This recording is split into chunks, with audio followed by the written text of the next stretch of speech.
Welcome to our channel. Today we're diving deep into 21 Days to Unlock the Power of Affirmations by Louise Hay. Oh, classic. Definitely. And speaking of affirmations, if you want to explore those tailored to your zodiac sign, check out affirmifyjourney.com after our deep dive. Cool. I'll have to check that out myself. But back to the book. Right. So the premise is that you can transform your life using affirmations in just 21 days. That whole 21 days to form a habit thing.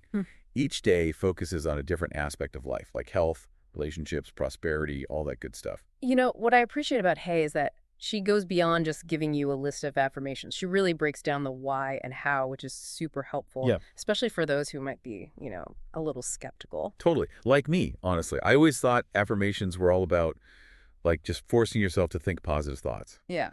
But Hayes' take is different. How so? Well, she says that affirmations are actually every thought and word we express, both consciously and unconsciously.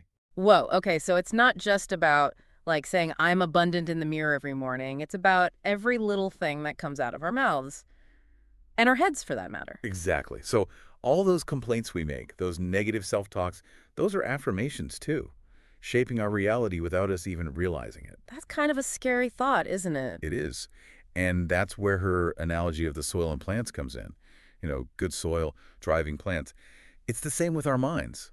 If we're constantly feeding it negativity, it's no wonder positive affirmations struggle to take root. Ah, so it's like trying to grow a rose in a patch of weeds. Exactly. That's why Hayes big on consistency. She says that people who say affirmations don't work are missing the point. It's not magic. It's about shifting your overall mindset, not Right. just sprinkling a few positive words here and there. So it's like tending the whole garden, not just, throwing some fertilizer on one sad little plant. Exactly. And speaking of interesting techniques, have you ever heard of mirror work? Mirror work. Oh, yeah, Hay talks about that. It sounds a little weird at first, but the logic behind it is pretty interesting. Yeah, I was a bit skeptical at first too. But she's adamant about its effectiveness.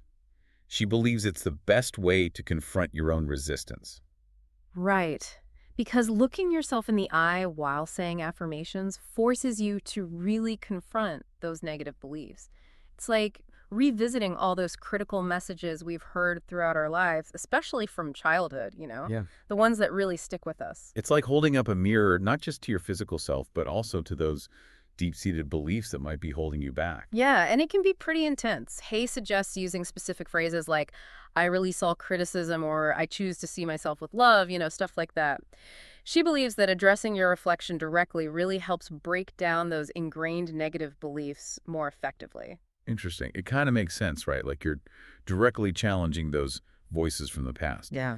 Now, one thing that really resonated with me was the chapter on forgiveness. Oh, yeah. Forgiveness is huge GE in Hay's work. Right.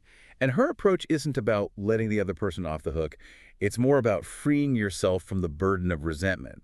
She uses this great analogy of peeling an onion. Peeling an onion, huh? How does that work? So with each layer you peel away, you're getting to a deeper understanding of the situation, of yourself, of the person you're forgiving, of the whole dynamic. I see. So it's about uncovering those layers of hurt and anger, not just sweeping them under the rug. Precisely. And this is valuable for everyone, even if you're not into affirmations. Holding on to resentment is exhausting. Forgiveness is about releasing that negativity, creating space for healing and peace. That makes total sense. Now, the health chapters were fascinating to me. She connects illnesses to specific thought patterns. Yeah, some of them were pretty surprising, right? Like Yeah. linking chronic neck pain to feeling burdened by others. Oh, yeah. She says it's like you're always bending over backward to please them. It's amazing how that lines up with the physical symptom. And she goes on to connect resentment with arthritis and fear of life with cancer. Of course, she's not saying to ditch medical treatment, but it's about acknowledging that our mental and emotional states play a huge role in our well-being. Totally. It's like that mind-body connection we hear so much about. Becoming aware of those negative thought patterns and consciously choosing to replace them with positive ones. It's about taking a holistic approach to health, considering all aspects of ourselves. Now, you mentioned earlier that you used to be skeptical about affirmations. Did any of Hay's transformation examples resonate with you? You know what really struck me?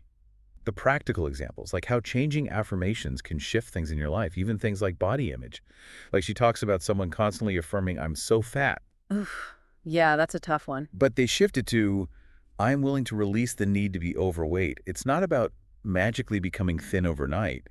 It's about addressing the underlying thought patterns that might be contributing to the issue.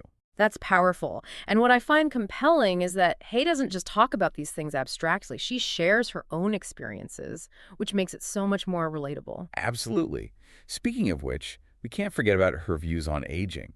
She flips the whole inevitable decline narrative on its head, even suggesting that 75 is the new middle age. It's bold. Right.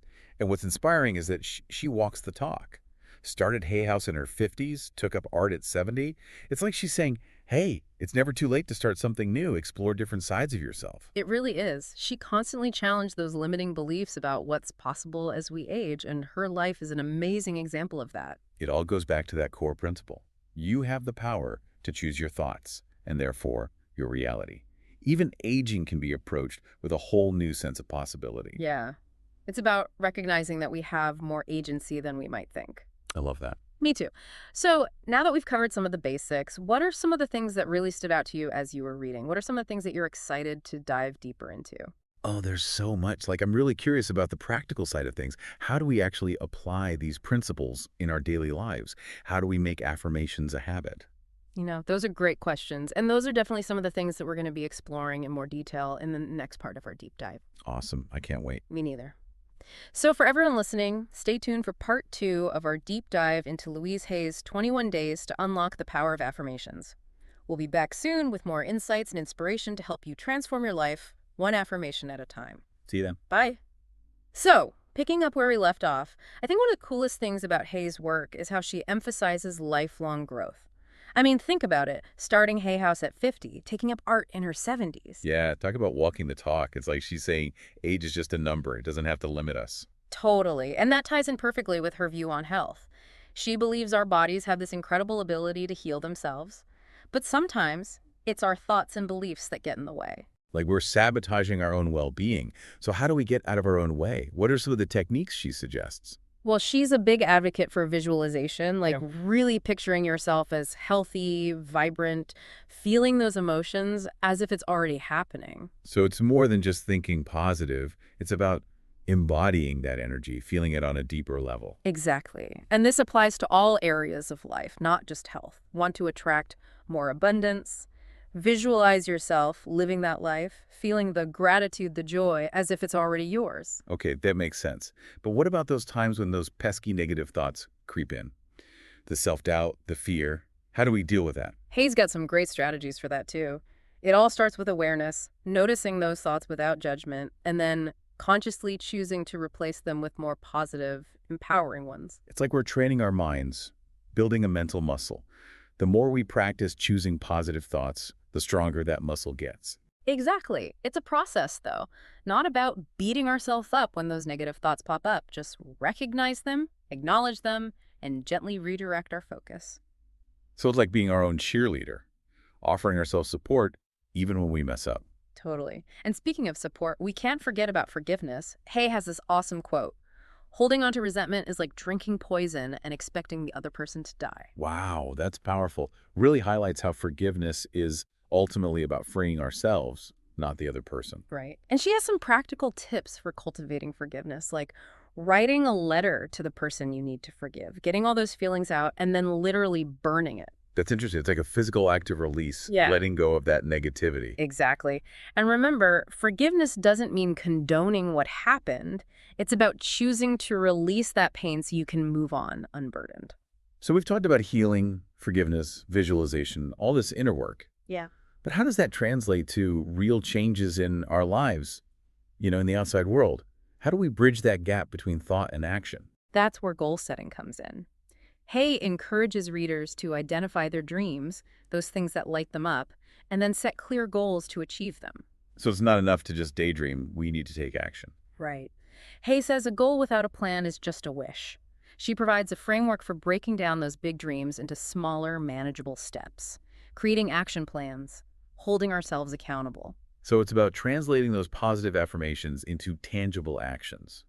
I want to be healthy becomes I'm going to walk for 30 minutes every day. I want abundance becomes I'm starting a budget. Exactly. And celebrating those small wins along the way. Every step forward is a victory. It's so easy to focus on what we haven't achieved yet. It's a good reminder to acknowledge how far we've already come. Absolutely. And speaking of focusing on the positive, Hay is a big believer in gratitude. She says it's like a magnet, attracting more good things into our lives. So the more grateful we are for what we have, the more open we are to receiving even more. Exactly. She suggests keeping a gratitude journal, writing down things you're thankful for each day. It helps shift your focus from lack to abundance. I love that. It's a simple but powerful practice. It is. And she also suggests expressing gratitude to others, a simple thank you, a heartfelt letter, acknowledging the good in others. It brightens their day and fills your heart with warmth. It's like a ripple effect of positivity. Exactly. And speaking of positivity, let's talk about relationships. Hay has a whole chapter dedicated to that. She argues that our relationships are a mirror of our own self-love. Heal your own wounds and you'll attract healthier connections. So it's not about finding the perfect partner, it's about becoming the best version of ourselves. Precisely. And she offers some awesome affirmations for strengthening relationships, like, my relationships are filled with love and joy, or I communicate my needs clearly and effectively. It's about shifting those negative beliefs we often carry about relationships, those fears of abandonment or rejection. So important. Recognizing those patterns and consciously choosing to replace them with healthier beliefs. Exactly. And Hay stresses the importance of setting boundaries. Recognizing your needs and limits, communicating them clearly. It's not selfish, it's healthy. Okay, that makes sense. Romantic relationships aside, she also talks about the importance of friendship. She does. Surrounding yourself with supportive, uplifting friends is crucial for well-being.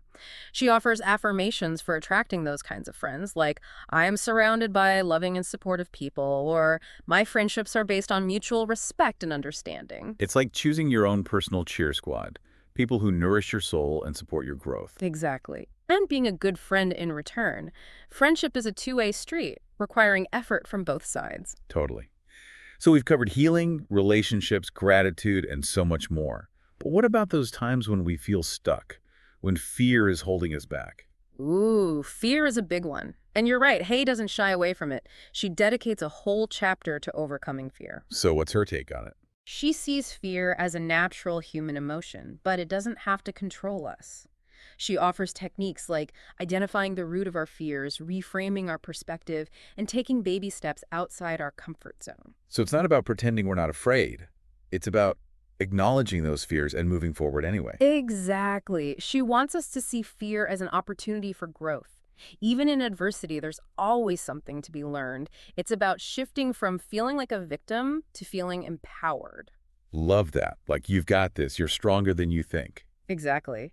And speaking of inner strength, Hay has a whole chapter on creativity. She believes everyone is inherently creative. I love that. It's not about being a professional artist. It's about finding those outlets that let us express ourselves authentically, whether it's writing, painting, gardening, anything. Exactly. And she encourages us to embrace imperfection, let go of the need for perfection, and just enjoy the process. So true. It's so easy to get caught up in that need to be perfect. Right. And here's the cool part. The more we create, the more creative we become. It's a positive feedback loop. Now, something that's come up a few times is the idea of intuition. How does Hay define it, and how can we tap into it? Great question. She describes it as that inner voice, that gut feeling, the one that often knows what's best for us, even when our minds are full of doubts. So it's about quieting the mental chatter and learning to trust that inner voice. Exactly. And she gives some tips for developing intuition, things like meditation, journaling, spending time in nature. It's all about connecting with that deeper part of ourselves. Okay, that makes sense. Like, we're tuning into a different frequency. Precisely. Speaking of tuning in, Hay dedicates a whole chapter to letting go. To create space for new experiences, we need to release what's no longer serving us. Old beliefs, past hurts, even material clutter. It's like decluttering our inner and outer worlds. Exactly. And she has some thought-provoking questions to help us identify those things we might be clinging to. Like, what am I afraid to let go of? What's no longer serving me? What do I need to release to make space for something new? Wow. Those are powerful. They really make you stop and think. Yeah. Right. And she sees letting go as a process, not a one-time event. It might not be easy, but it's essential for creating an authentic life. Like shedding old layers to reveal the truest, most joyful version of ourselves. Exactly. And remember, letting go isn't about denying our emotions. It's about acknowledging them, processing them, and then choosing to release them. It's recognizing that we're not our emotions, we're the observer. We have the power to choose how we relate to them. Precisely. And trust that the universe supports you in this process. It's not about losing something. It's about gaining something even better. Freedom, peace, the chance to create something new. Absolutely. Speaking of creating, let's dive into Hay's concept of prosperity. Oh, yeah. And it goes beyond just money, right? It's about abundance in all areas of life. Exactly. Relationships, health, spiritual connection, purpose. She believes abundance is already present. It's about shifting our perspective and appreciating what we have. So it's about focusing on the full cup, not the empty half. Precisely. Cultivate gratitude for the blessings you have, and you attract even more. Love, family, nature, a good meal. There's always something to be thankful for. So true.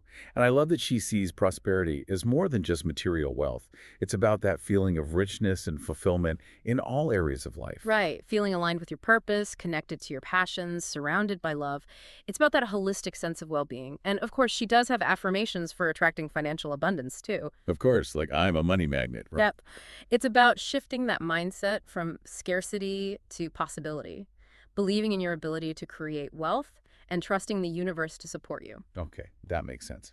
Now, throughout the book, Hay keeps coming back to the importance of self-care. Absolutely. It's not selfish, it's essential. She says taking care of yourself, physically, emotionally, spiritually, is crucial for a happy, fulfilling life.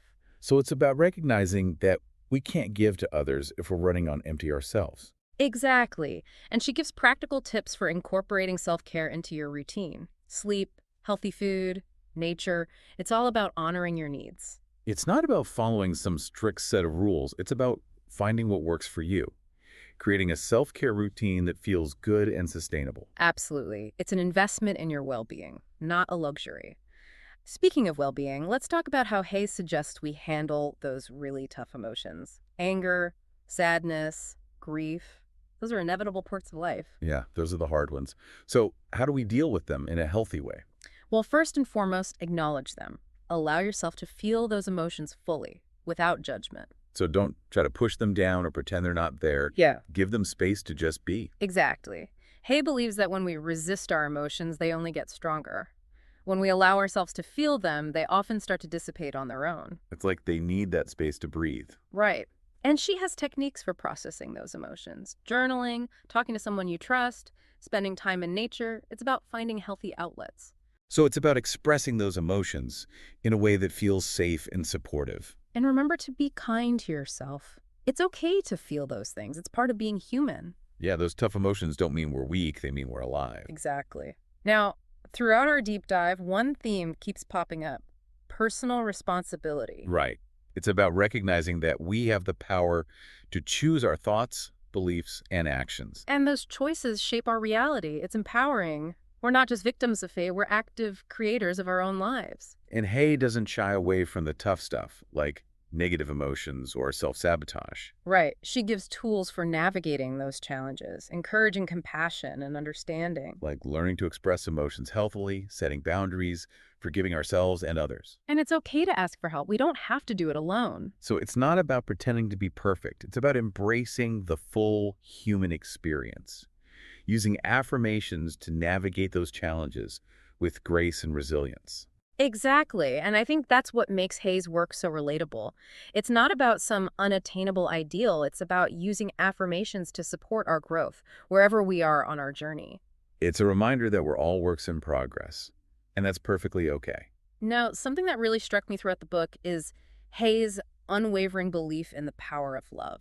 Yeah, she's all about love. She sees it as this powerful force that can heal even the deepest wounds. And she encourages us to cultivate love in all areas of our lives, Mhm. from our relationships with others to our relationship with ourselves. She even suggests that simply sending love and blessings to people we're struggling with can make a huge difference. Right. It's like recognizing that love is an unlimited resource. We can tap into it and share it freely.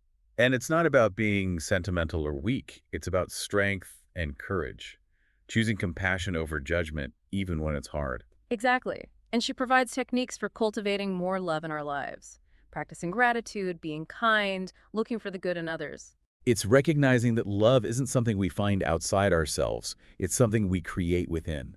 Beautifully said. Now, in the last chapter, The Way Forward, Hay challenges us to shift our focus, move beyond what we don't want, and actively create the life we do want. She even gives us affirmations for embracing change, releasing limitations, and stepping into our full potential. And she ties it all back to self-love. As we learn to love and accept ourselves, we naturally attract more positive experiences. It's like self-love is the foundation for everything else. Exactly. And she ends with this amazing thought.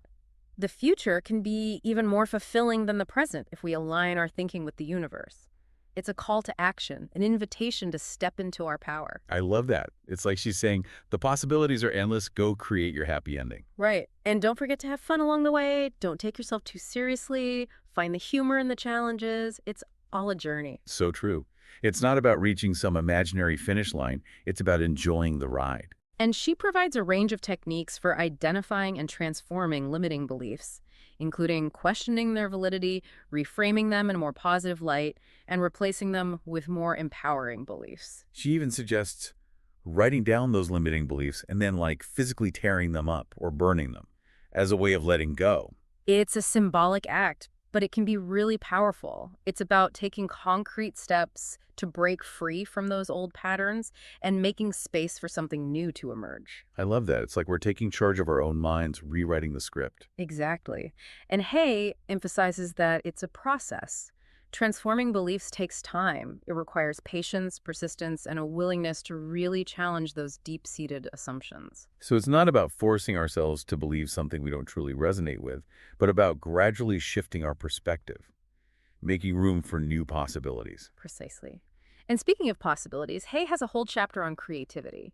And she flips the script on the whole, you're either creative or you're not thing. Yeah, I hate that. Like it's some exclusive club you have to be born into.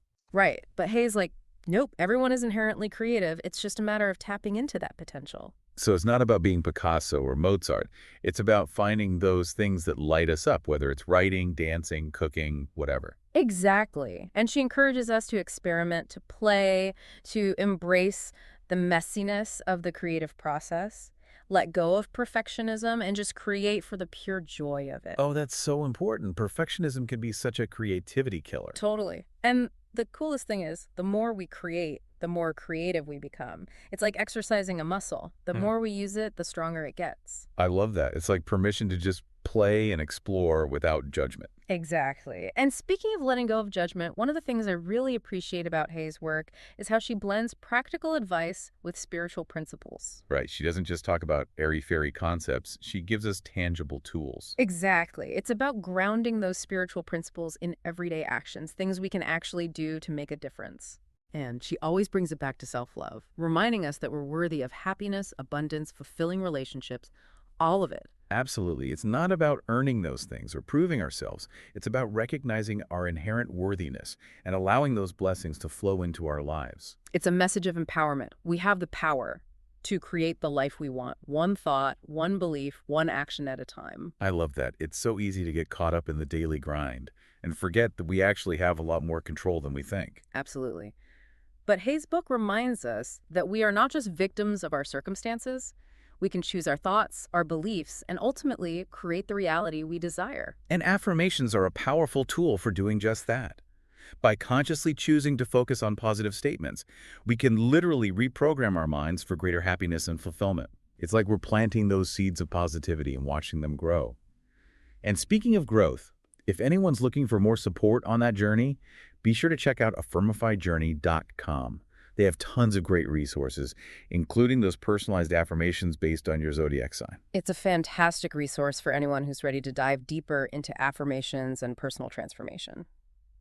So as we wrap up our deep dive into 21 days to unlock the power of affirmations, let me ask you this. What's one small step you can take today to start incorporating Hay's wisdom into your own life? Maybe it's writing down an affirmation that speaks to you or spending a few minutes visualizing the life you want to create. Or maybe it's simply choosing to focus on the good, even when things are tough. Whatever it is, remember that even small changes can have a big impact. It's all about those little steps, those consistent actions that add up over time. So true. So until next time, keep those affirmations flowing and embrace the power you have to create a life you truly love.